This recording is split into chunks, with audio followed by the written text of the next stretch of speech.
Hello students, chapter 9 में आज मैं आपको पढ़ाऊंगा एडी करंट्स, भंवर धाराएं। तो जो मेरा वीडियो है आप इसको लाइक करें, शेयर करें, सब्सक्राइब करें और अपने सभी नीडी फ्रेंड्स को जो कि 12th साइंस में पढ़ते हैं और भौतिक विज्ञान घर बैठे पढ़ना चाहते हैं, आप उनको शेयर करिएगा और उनसे सब्सक्राइब करने के लिए कहिएगा, जिससे कि उनको नियमित रूप से वीडियो मिलते रहेंगे। तो आज मैं पढ़ा रहा हूँ आपको भंवर धाराएं।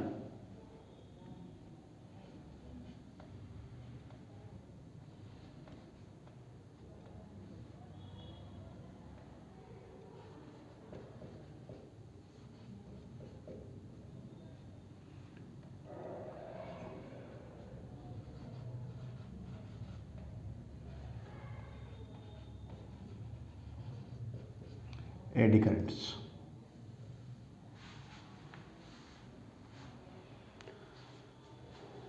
भंवर धाराएं क्या होती हैं? आप इसका नाम आपने भंवर बहुत सुना होगा। जब कभी किसी नदी के अंदर बहुत तेज़ पानी बहता है या जब किसी नाले के अंदर बहुत तेज़ पानी बहता है तो उसमें किसी न किसी जगह पर पानी एक ही जगह पर चक्करदार घूमता है, तो वो जो चक्कर होता है वो भंवर कहलाता है।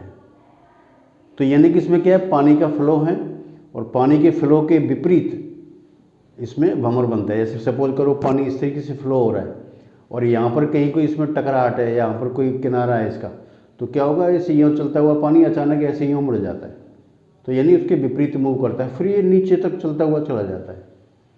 तो पानी क्या है, वहाँ पर एक चक्करदार स्थान बनाता है जो, अब उस चक्करदार स्थान को ही हम भंवर कहते हैं। जो यहाँ पर भी ठीक ऐसा ही होता है।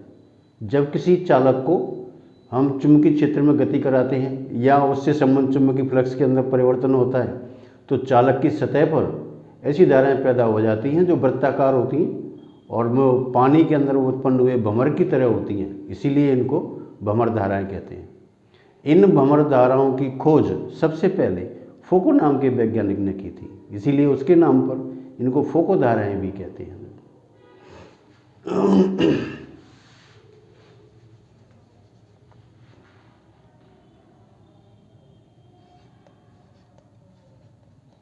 जब किसी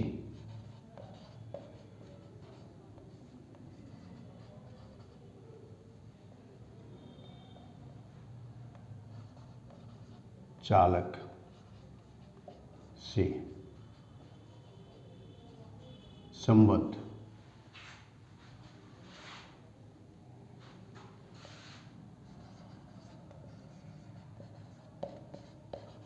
चुंबकीय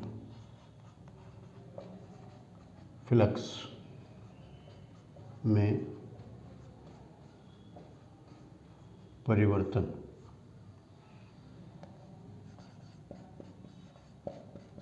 होता है तो चालक की सतह पर वृत्ताकार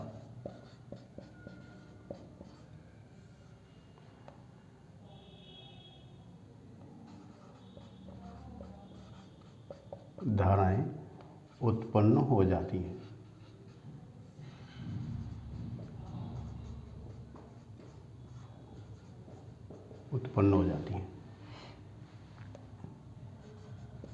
ये धाराएं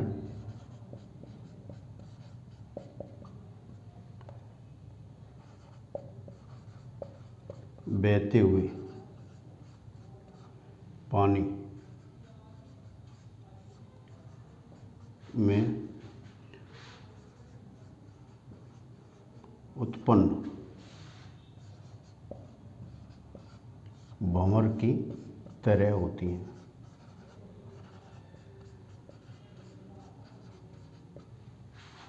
इसलिए इन्हें भंवर धाराएं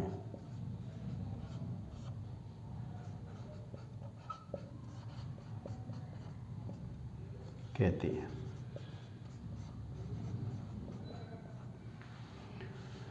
जब किसी चालक से संबद्ध चुंबकीय फ्लक्स में परिवर्तन होता है तो चालक की सतह पर वृत्ताकार धाराएं उत्पन्न हो जाती हैं। ये धाराएं बहते हुए पानी में उत्पन्न भंवर की तरह होती हैं, इसलिए इन्हें भंवर धाराएं कहते हैं।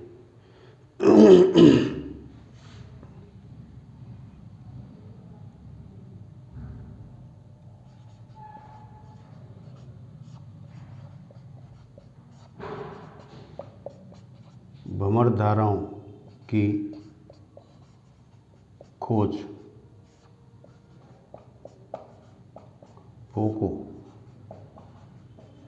नामक वैज्ञानिक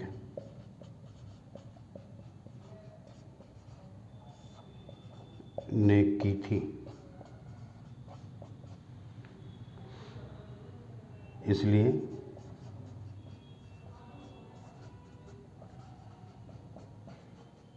खोजकर्ता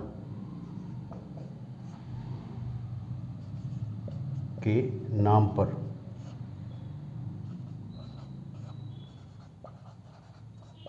इन्हें फोको धाराएं भी कहते हैं।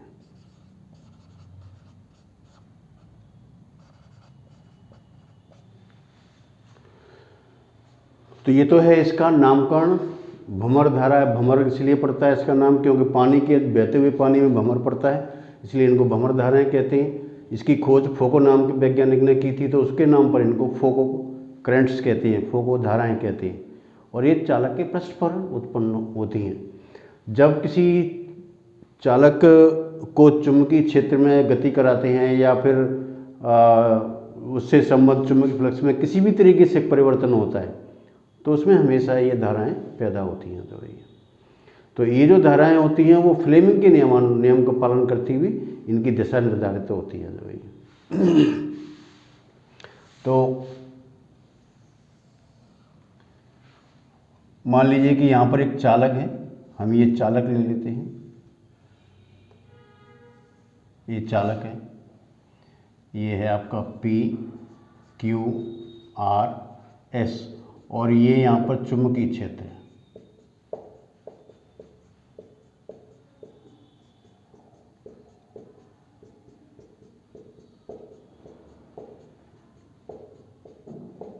इस तरीके से।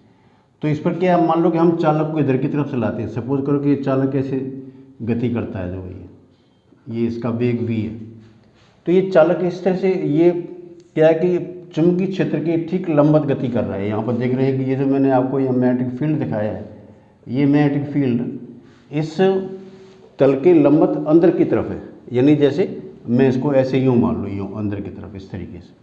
अब यहाँ पर एक चालक ऐसे रखा है, ऐसे मेरा हाथ एक चालक है जो ये, तो ये चालक क्या है, ये चुंबकीय क्षेत्र के ठीक लंबवत है। अब ये ऐसे मूव करता है इस तरीके से, लेफ्ट टू राइट। तो इसकी सतह पर जो भंवर धारा होती है वो इस तरीके से होती है।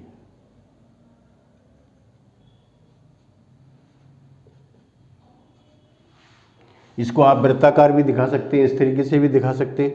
दोनों ही इसके तरीके हैं इसमें दिखाने के लिए इसके अंदर जो है।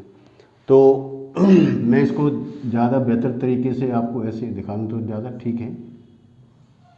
ये इस तरीके से।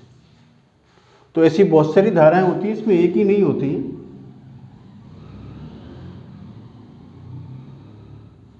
इस तरीके से। तो ये जो धाराएं होती हैं ये वृत्ताकार शेप की है, इसलिए हम इनको भंवर धाराएं कहते हैं इसको जो है। तो अब मान लो कि हम इस चालक को इस चुंबकीय क्षेत्र के अंदर की ओर गति कराते हैं। अब तो हम क्या कर रहे हैं, चुंबकीय क्षेत्र से बाहर की तरफ लेके जा रहे हैं। अगर हम बाहर से अंदर की तरफ लेकर आएँ तो यही एडी करंट्स का जो मान होगा वो ठीक उल्टा हो जाएगा, इनकी दिशाएं जो उल्टी हो जाएंगी जो। तो जैसे सपोज करो कि यहाँ पर ये मैग्नेटिक फील्ड है,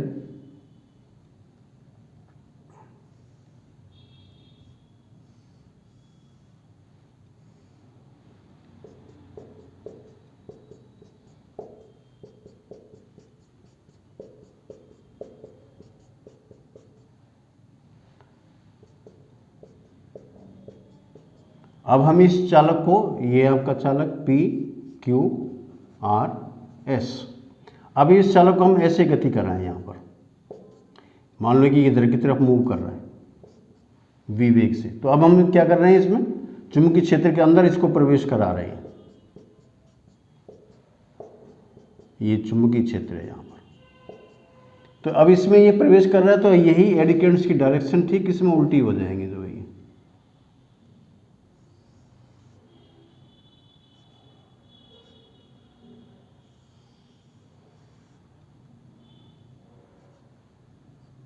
इस तरीके से, तो फ्लेमिंग का हम राइट हैंड रूल लगाएं इसके अंदर से इस तरीके से, तो ये क्या है कि जैसे मैग्नेटिक फील्ड इस तरीके से है जो ये, और ये इस तरीके से मूव कर रहा है जो ये, तो ये इसमें विद्युत धारा यूँ ऐसे चलती हुई, इसमें हम जस्ट इसका उल्टा हो जाएगा, तो ये इस तरीके से करंट्स आ जाएंगे। तो जब कभी भी कोई भी चालक चुंबकीय क्षेत्र के अंदर गति करता है या उस समय चुंबकीय फ्लक्स में परिवर्तन, यानी कि ये क्या है कि जो एडी करंट्स होती है वो हमेशा फ्लक्स परिवर्तन का विरोध करती हैं जो ये।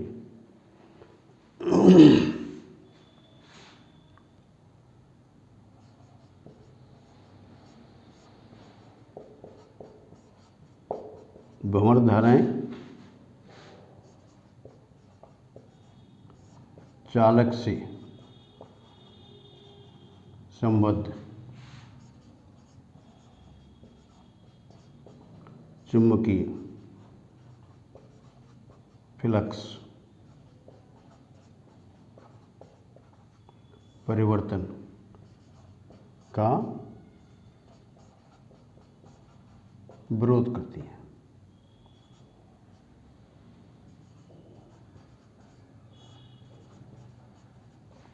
तो सीधा है, जब इसमें चुंबकीय फ्लक्स में परिवर्तन होगा तो उसमें प्रेरित विद्युत वाहक का बल भी होगा फैराडे के नियमानुसार।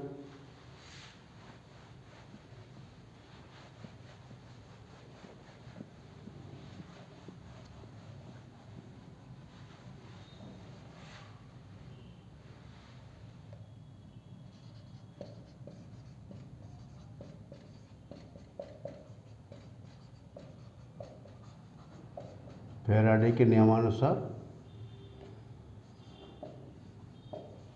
चालक में प्रेरित विद्युत वाहक बल उत्पन्न होता है।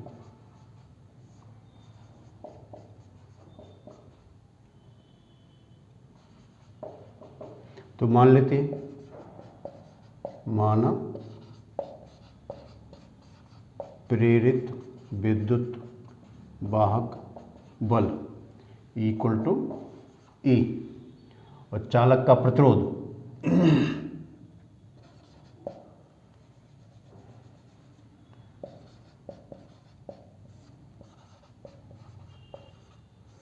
चालक का प्रतिरोध इक्वल टू आर, इसलिए भंवर धारा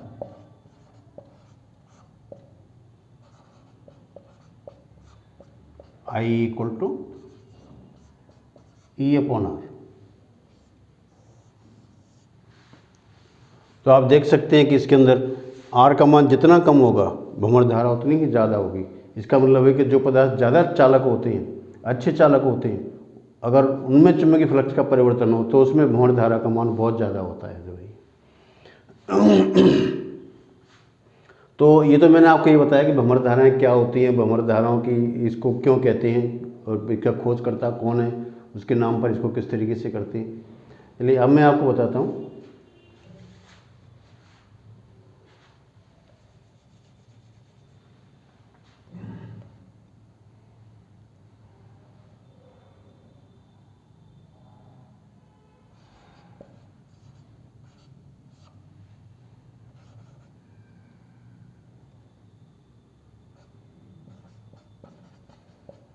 भंवर धाराओं के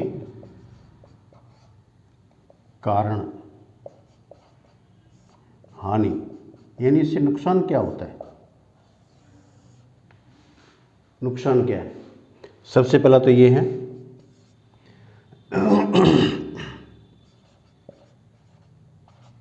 भंवर धाराएं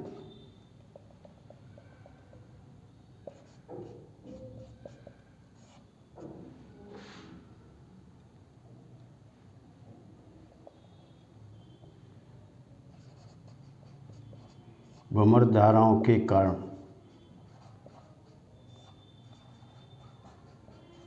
ऊर्जा हानि होती है जो ऊष्मा ऊर्जा में परिवर्तित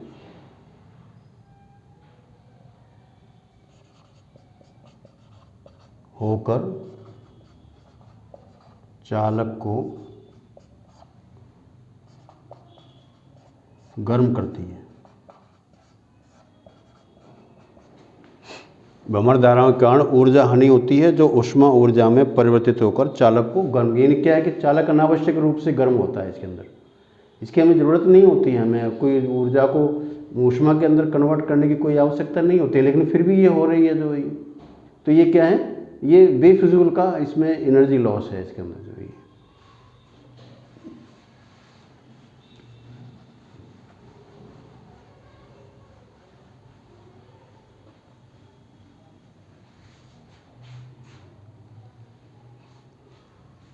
नंबर 2,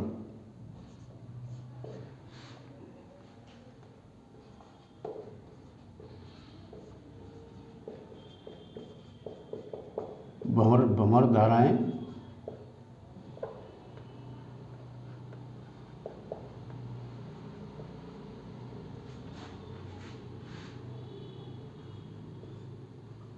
अवांछनीय होती हैं, अनडिजायर्ड, इनकी इसको हमें आवश्यकता ही नहीं है, हमें इसको चाहते ही नहीं है कि ये करंट्स पैदा हों इसके अंदर, लेकिन फिर भी ये क्या है कि फिनोमेना ऐसा है जिसके कारण से भ्रमण धाराएं पैदा होती हैं। तो ऊर्जा का इसमें लॉस होता है इसके अंदर।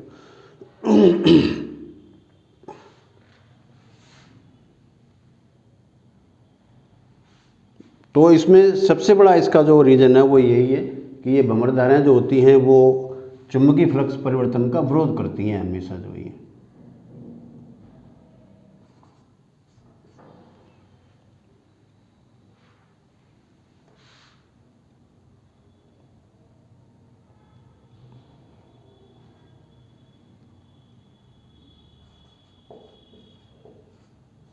भ्रमण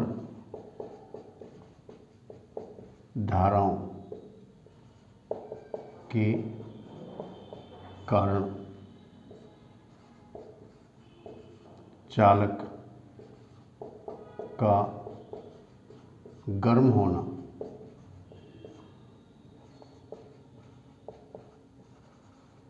अवांछनीय है।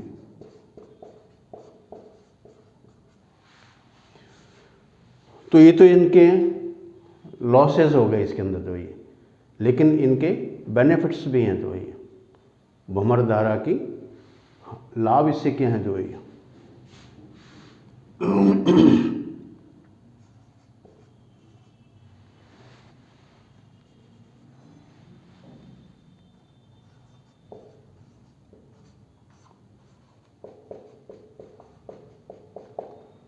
भ्रमण धाराओं के लाभ,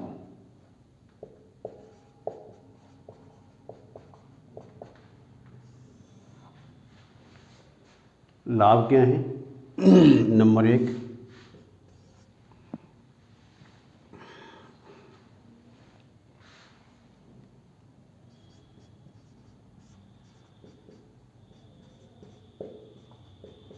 रेलगाड़ियों में विद्युत ब्रेक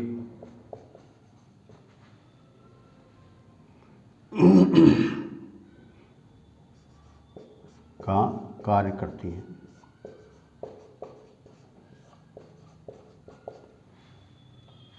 अब विद्युत ब्रेक का काम कैसे करती है? क्या होता है कि जो इसका एक्सल होता है, एक्सल के साथ में एक ड्रम लगा दिया जाता है, और वो ड्रम जैसे ही ब्रेक लगाते हैं तो ब्रेक लगाते ही क्या होता है, उसमें मैग्नेटिक फील्ड होता है। तो ये ड्रम जब घूमता है उस मैग्नेटिक फील्ड के अंदर तो उसमें भ्रमण धाराएं पैदा हो जाती है। ये भ्रमण धाराएं उस एक्सल की गति का विरोध करती हैं। जब विरोध करती हैं तो उसमें ब्रेक लग जाता है। तो इसमें ऐसा नहीं है कि जैसे अपन सामान्यतः देखते हैं कि ब्रेक शू लगा दिए फिर इसको रोक लिया, ऐसा नहीं। उसके अंदर ड्रम होता है, ड्रम मैग्नेटिक फील्ड के अंदर रोटेट करता है, रोटेट करने से उसमें भंवर धाराएँ पैदा होती हैं और ये गाड़ी की गति का विरोध करती हैं, तो फिर उसमें ब्रेक लग जाती है, गाड़ी रुक जाती है। तो जो अब सोचिएगा कि इतनी लंबी ट्रेन को रोकने के लिए कोई ब्रेक लगाने का तो क्या मतलब, उसमें ब्रेक कैसे लगेगा, उसके अंदर ड्राइवर इतना रहता है और इतनी भारी भरकम ट्रेन होती है, तो उसको रोकना इतना आसान नहीं होता है उसको। जो तो ये जो भंवर धाराएँ हैं, इनके कारण विद्युत ब्रेक उसमें होते हैं और इसके कारण रेलगाड़ी को कंट्रोल किया जाता है।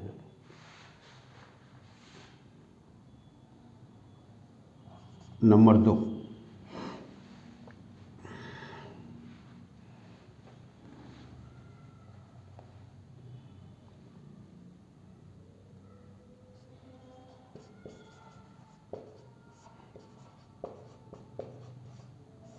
विद्युत भट्ठी में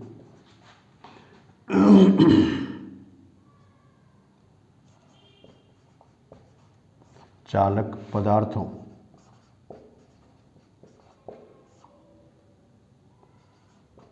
को पिघलाया जाता है।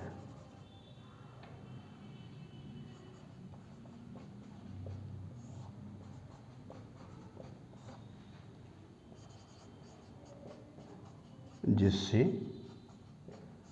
अन्य उपकरण बनाए जाते हैं।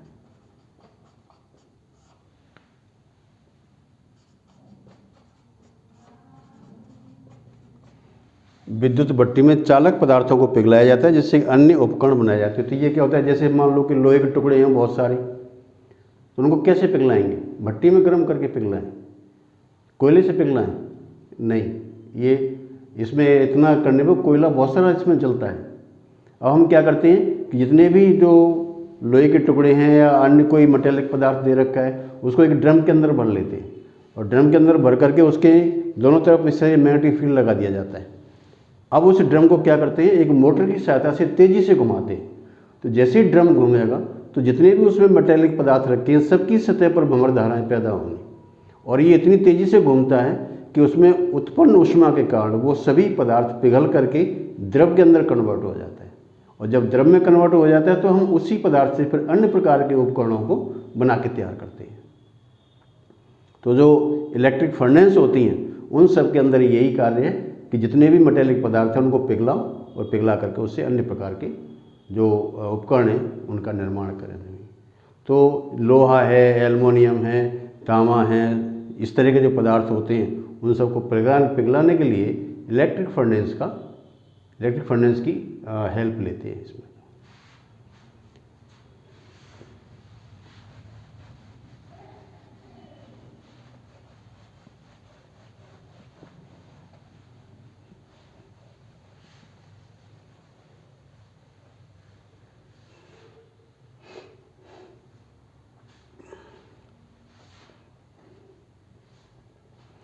ये मैंने आपको इसमें 2 लाभ बताए हैं, और भी आपकी किताब के अंदर कई एक दे रखे होंगे, आप उनको पढ़ें इजीली जो है। अब मैं आपको बता रहा हूँ कि भंवर धाराओं को हम कम कैसे कर सकते हैं, क्योंकि अवांछनीय होती हैं, इनसे हमें कोई सामान अगर हम काम में लें तो इसका कोई यूज़ नहीं है। ये ऊर्जा क्या है, व्यर्थ ही जाती है, बेकार ही जाती है दवाई। तो इनसे हम बेनिफिट ले सकते, इनसे कैसे इनको कम कर सकते हैं।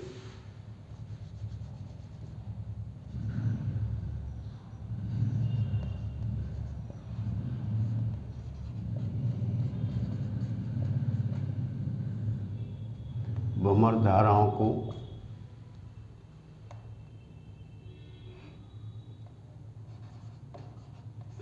कम करने के उपाय।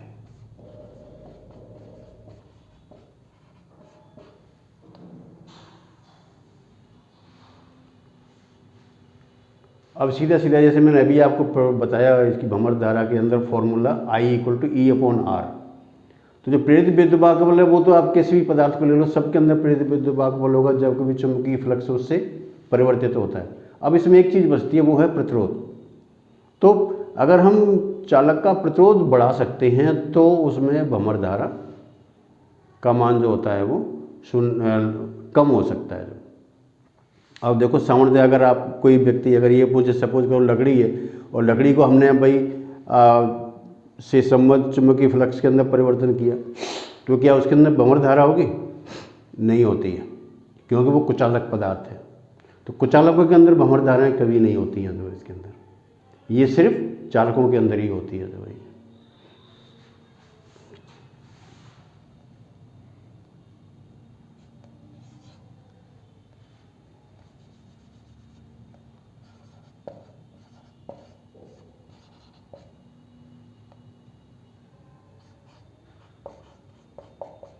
भंवर धारा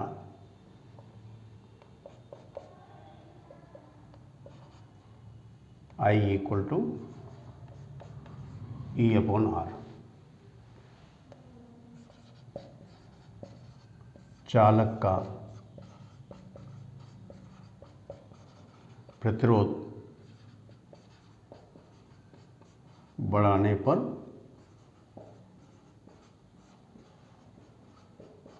भंवर धारा को कम किया जा सकता है।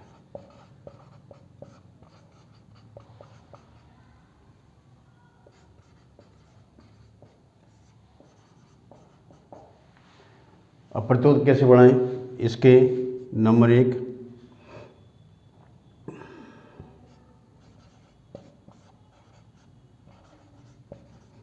छिद्रयुक्त चालक प्रयुक्त करने पर, यानी क्या करें, जैसे आपने मैं ये चालक ले रखा है, सपोज करो कि आपके पास ये चालक है,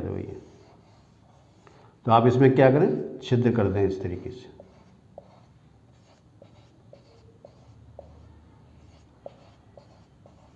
इस तरीके से, तो ये क्या है, ये इसमें छिद्र है इसके अंदर।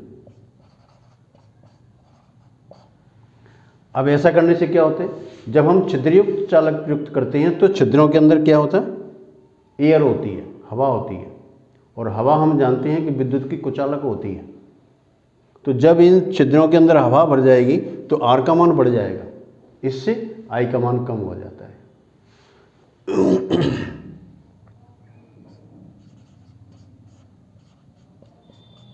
छिद्रों में हवा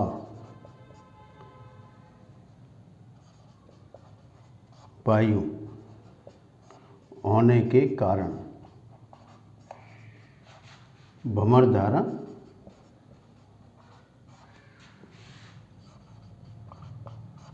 कम हो जाती है।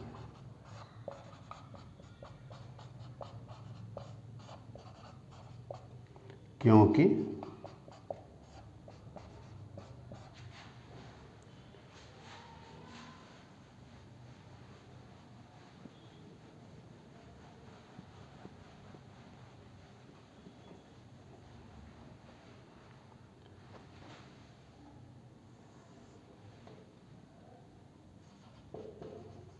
वायु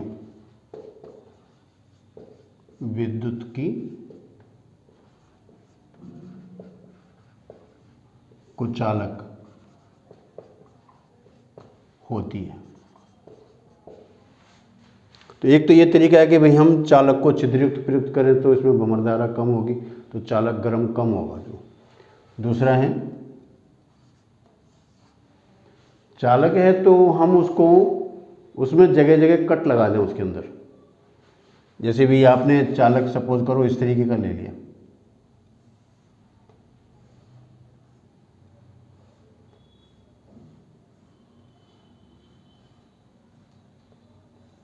इस तरीके का, तो आपने क्या किया भाई, ये कट लगा दिया यहाँ से आते, ये तो चालक है पूरा।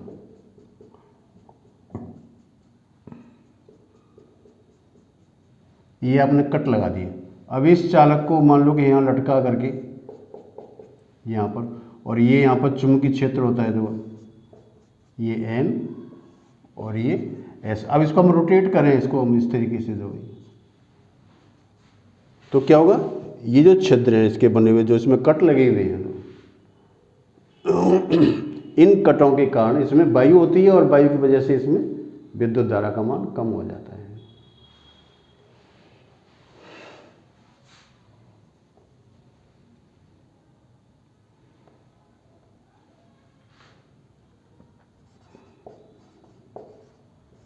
चालक की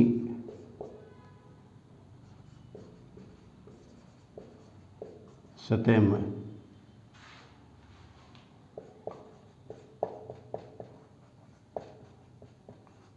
चित्रानुसार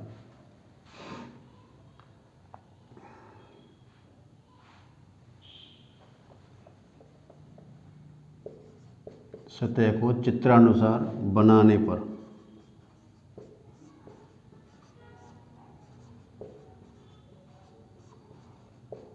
भंवर धारा कम हो जाती है।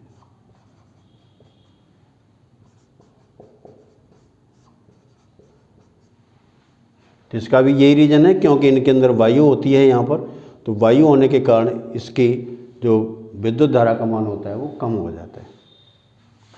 तीसरा,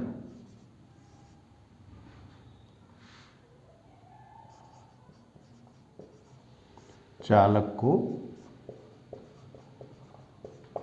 पटलित करने पर। अब चालक को पटलित कैसे करेंगे? इसके अंदर पटलित करने का मतलब क्या होता है? जो ये इसमें क्या होता है, जैसे सपोज करो आपके पास एक चालक है और इसको पटलित करना है आपको, तो हम इसमें क्या करेंगे, चालक की सतह पर वार्निश लगा देते हैं और फिर उसके ऊपर दूसरा चालक रख देते हैं। उस चालक की सतह पर वार्निश लगा देंगे, फिर तीसरा चालक रख देंगे, तीसरे चालक की सतह पर वार्निश लगाएंगे, फिर चौथा चालक रख देंगे। तो क्या होती है, एक समान आकार की उसमें कई एक पट्टियाँ होती हैं और इन पट्टियों के बीच में वार्निश होती है। अब वार्निश क्या होती है? ये कुचालक होती है। तो सामान्यतः जो ट्रांसफार्मर वगैरह होते हैं उनमें क्योड़ को पटलित किया जाता है। पटलित करने का अर्थ होता है उस क्योड़ का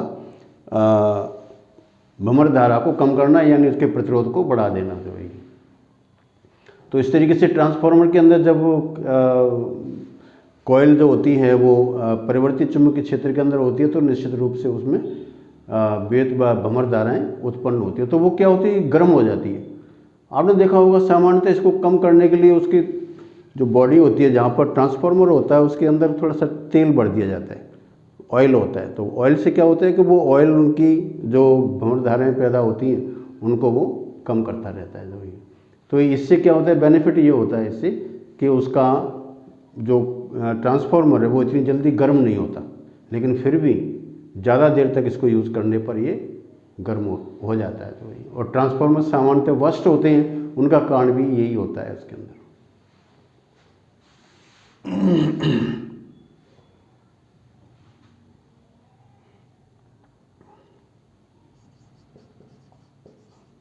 चालक को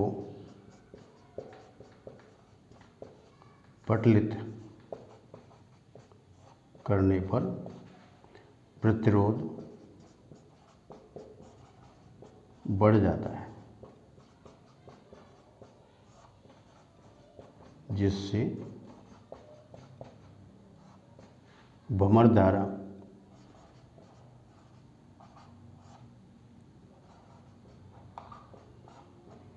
कम हो जाती है।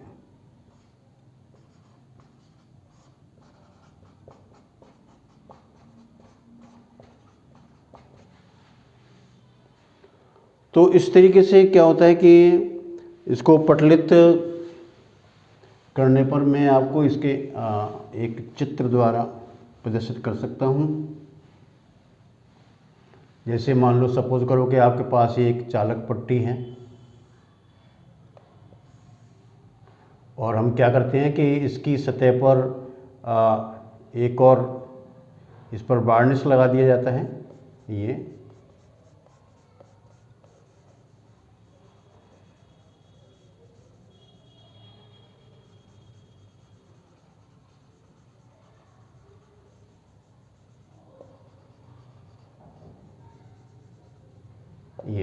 तो ये इस पर क्या होता है, ये तो है चालक और ये इसकी सतह पर है वार्निश।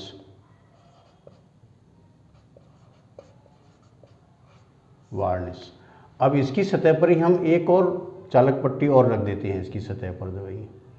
तो हमें इसको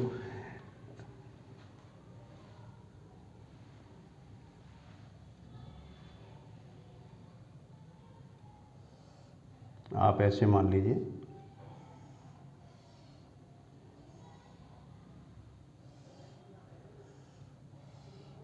इस तरीके से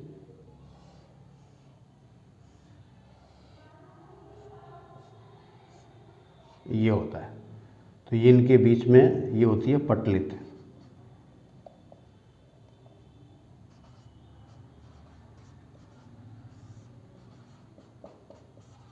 क्रोड, पटलित क्रोड क्या होती है, सामान्यतः मुलायम लोहे की बनी होती है, इसलिए इसकी सतह को एक प्लेट के ऊपर दूसरी प्लेट, फिर उसके ऊपर वार्निश लगाएं, फिर तीसरी प्लेट, फिर वार्निश लगाएं, फिर चौथी प्लेट, तो इस तरीके से इसको बना दिया जाता है।